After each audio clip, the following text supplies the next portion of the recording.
अपनी लाइफ का कंट्रोल अपने हाथों में लेने की चाहत रखने वालों को मेरा सलाम। क्या एक डायबिटिक मैंगो खा सकता है?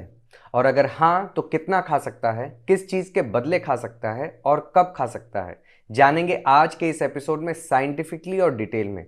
अगर अभी तक आपने मेरे चैनल को सब्सक्राइब नहीं किया है तो सब्सक्राइब ज़रूर कर लीजिए, क्योंकि ऐसे इन्फॉर्मेशन आपके हेल्थ के लिए बहुत इंपॉर्टेंट है। आइए स्टार्ट करते हैं। Welcome back. मैंगो को फलों का राजा बोला जाता है। क्यों बोला जाता है? क्योंकि वो हर चीज़ में डेंस है। हर चीज़ मतलब वाइटामिन, मिनरल्स।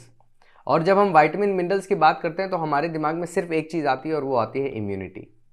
और वो इम्यूनिटी भी कब? गर्मियों के दिन में, क्योंकि जो आम है वो गर्मियों के सीज़न में आता है, जिस समय हमें बहुत ज़्यादा एनर्जी की ज़रूरत होती है, क्योंकि हम स्वेट कर रहे होते हैं, एकदम लेज़ी हो जाते हैं, लिथार्जिक हो जाते हैं। उस समय मैंगो का सीज़न होता है, जो हमें भरपूर मात्रा में वाइटामिन मिनरल्स देता है। इसमें से सबसे ज़्यादा इंपॉर्टेंट मिनरल जो है वो है वाइटामिन बी।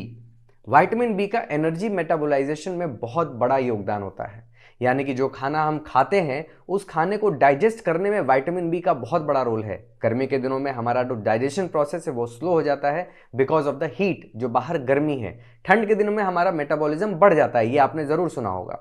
तो इस घटे हुए मेटाबॉलिज्म को बेटर करने का काम करता है विटामिन बी, जो हमें मैंगो से भरपूर मात्रा में मिलता है। लेकिन विटामिन मिनरल्स के साथ साथ मैंगो हमें बहुत सारी एनर्जी भी देता है। एनर्जी का मतलब कैलोरीज। और इसी की वजह से बहुत लोग मैंगोज नहीं खाते। डायबिटीज़ वालों को मैंगोज खाने से मना किया जाता है कि उसमें बहुत ज़्यादा कैलोरीज है, शुगर ऑलरेडी बहुत है बॉडी में, जो डायबिटीज़ की वजह से बढ़ी हुई रहती है, और ऊपर से अगर मैंगो खाएंगे तो प्रॉब्लम होगा। जी हाँ, जो आपकी डाइट है, सपोज कर लेते हैं वो 2000 कैलोरी की है, अगर आप इसके ऊपर से मैंगो को ऐड कर देंगे तो आपका वजन बढ़ेगा और आपकी बॉडी में शुगर की मात्रा भी बढ़ेगी। क्यों? क्योंकि ये आपकी रिक्वायरमेंट से ऊपर चला जाएगा, और यही कारण है डायबिटीज का। तो सबसे पहले हमें यह समझना है कि कार्बोहाइड्रेट जो मैंगो में भरपूर है उसको किस चीज से रिप्लेस कर सकते हैं। कार्बोहाइड्रेट को सिर्फ कार्बोहाइड्रेट से ही रिप्लेस किया जा सकता है। अगर आप ये सोचते हैं कि मैंगो को दाल से रिप्लेस कर दें, क्योंकि आपको शायद पसंद नहीं, मैंगो को पनीर से पसंद कर दें जो आपको शायद पसंद नहीं, मैंगो को आलमंड से रिप्लेस कर दें जो आपको शायद पसंद नहीं, तो काम नहीं चलेगा। क्योंकि दाल में कार्बोहाइड्रेट के साथ साथ प्रोटीन भी होता है, पनीर में प्रोटीन के साथ साथ फैट भी होता है, और आलमंड्स में फैट के साथ साथ प्रोटीन भी होता है। यानी कि तीनों के तीनों कार्बोहाइड्रेट के अलावा प्रोटीन और फैट भी दे रहे हैं, जबकि मैंगो जो है वो सिर्फ और सिर्फ कार्बोहाइड्रेट दे रहा है। हम इसको सिर्फ उसी चीजों से रिप्लेस करेंगे जो हमें सिर्फ कार्बोहाइड्रेट दे रहे हैं, जैसे कोई दूसरा फ्रूट जो हम अपनी डाइट में खा रहे हैं, या फिर ग्रेन्स जैसे रोटी या चावल। अब एक सर्विंग जो मैंगो का है वो हमें देता है 60 कैलोरीज इन 75 ग्राम्स। यानी कि मैंगो का एक सर्विंग 75 ग्राम्स का होता है, जो कि एक रोटी के बराबर की कैलोरी देता है, जो है 60 कैलोरी। इसका मतलब अगर आपको मैंगो अपनी डाइट में इंक्लूड करना है तो उसकी जगह आपको किसी ना किसी चीज को रिप्लेस करना पड़ेगा। अगर आप रोटी से रिप्लेस करते हैं तो एक रोटी के बदले 75 ग्राम मैंगो खा सकते हैं।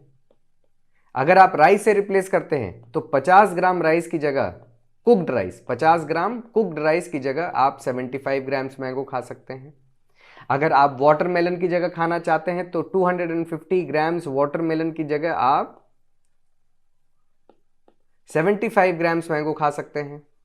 इसी तरह हर चीज का एक रिप्लेसमेंट होता है, जिसका लिस्ट मैंने डिस्क्रिप्शन बॉक्स में दे दिया है, जरूर देखिएगा। अगर आप सूजी से रिप्लेस करना चाहते हैं, या बेसन से रिप्लेस करना चाहते हैं, या पोहा से रिप्लेस करना चाहते हैं, या किसी और फ्रूट से रिप्लेस करना चाहते हैं, सबकी लिस्ट नीचे डिस्क्रिप्शन बॉक्स में दी गई है। उससे रिप्लेस करके ही मैंगो को इंक्लूड करिए, क्योंकि जैसे ही मैंगो को आप बिना रिप्लेस किए इंक्लूड कर लेंगे अपनी डाइट में, आपका वजन जरूर बढ़ेगा। क्यों? क्योंकि मैंगो विटामिन मिनरल के साथ साथ कैलोरी डेंस भी है। एक डायबिटिक मैंगो को जरूर इंक्लूड कर सकता है रिप्लेस करके, क्योंकि उसमें कार्बोहाइड्रेट है। अब मैंगो को कब खाएं?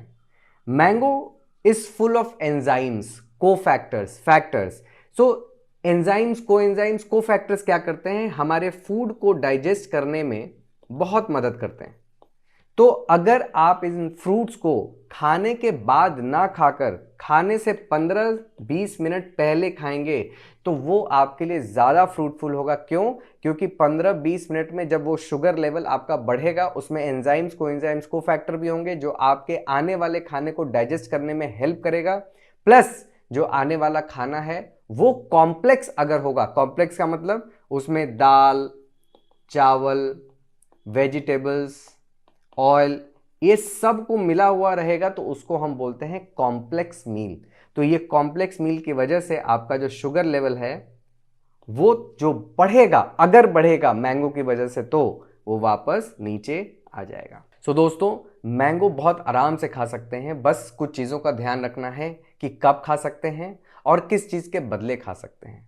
मैंगो बहुत इंपॉर्टेंट है क्योंकि it is full of vitamins and minerals. अगर आपका कोई क्वेश्चन है मैंगो को लेके तो मुझे डिस्क्रिप्शन में या कमेंट में डाल के ज़रूर पूछिएगा, या कोई टॉपिक है जिस पे आप चाहते हैं कि मैं वीडियो बनाऊं उसको भी कमेंट में बताइएगा। मिलते हैं अगले एपिसोड में एक नए टॉपिक के साथ। This is Kapil Kanodia signing off.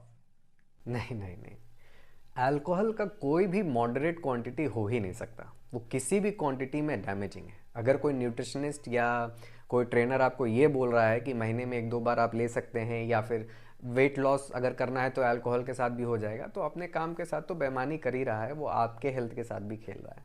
देखिए, एक चीज़ समझनी है कि अल्कोहल आपकी बॉडी में जाके आपके मेटाबॉलिज्म को शट डाउन कर देता है। क्यों?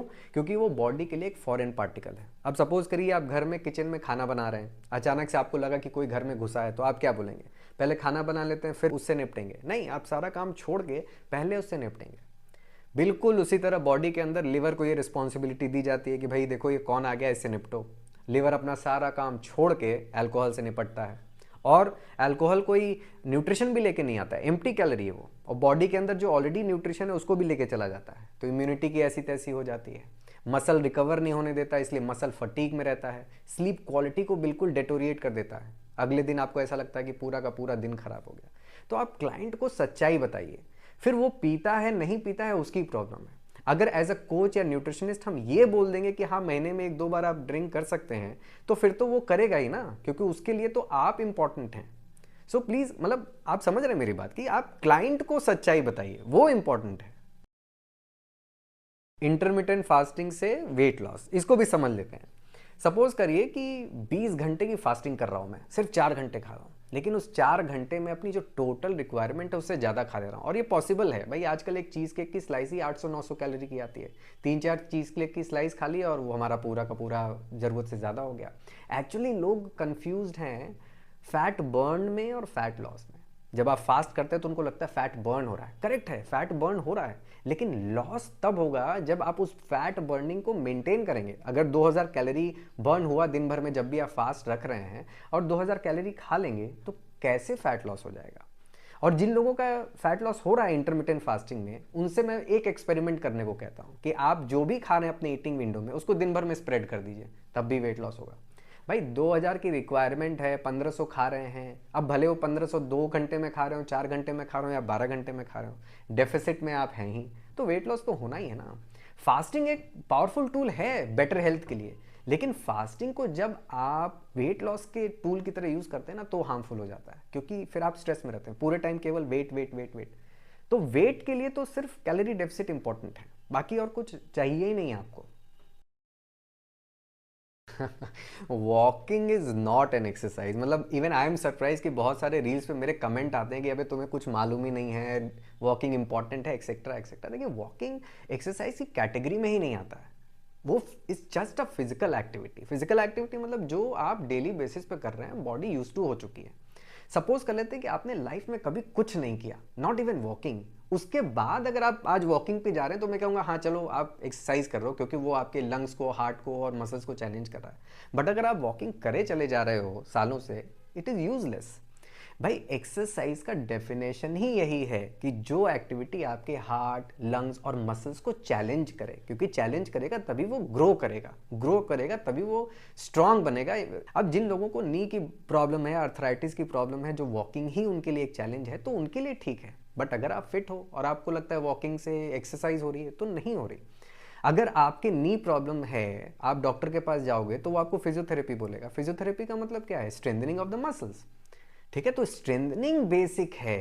वॉकिंग आप करिए, आपको अच्छा लगता है, आपका मी टाइम है, सब कुछ है, सब ठीक है, लेकिन वो एक्सरसाइज को रिप्लेस नहीं कर सकता। एक्सरसाइज तो बेसिक है, और एक्सरसाइज में भी स्ट्रेंथनिंग बेसिक है कि वो आपके मसल्स को हेल्दी रखता है।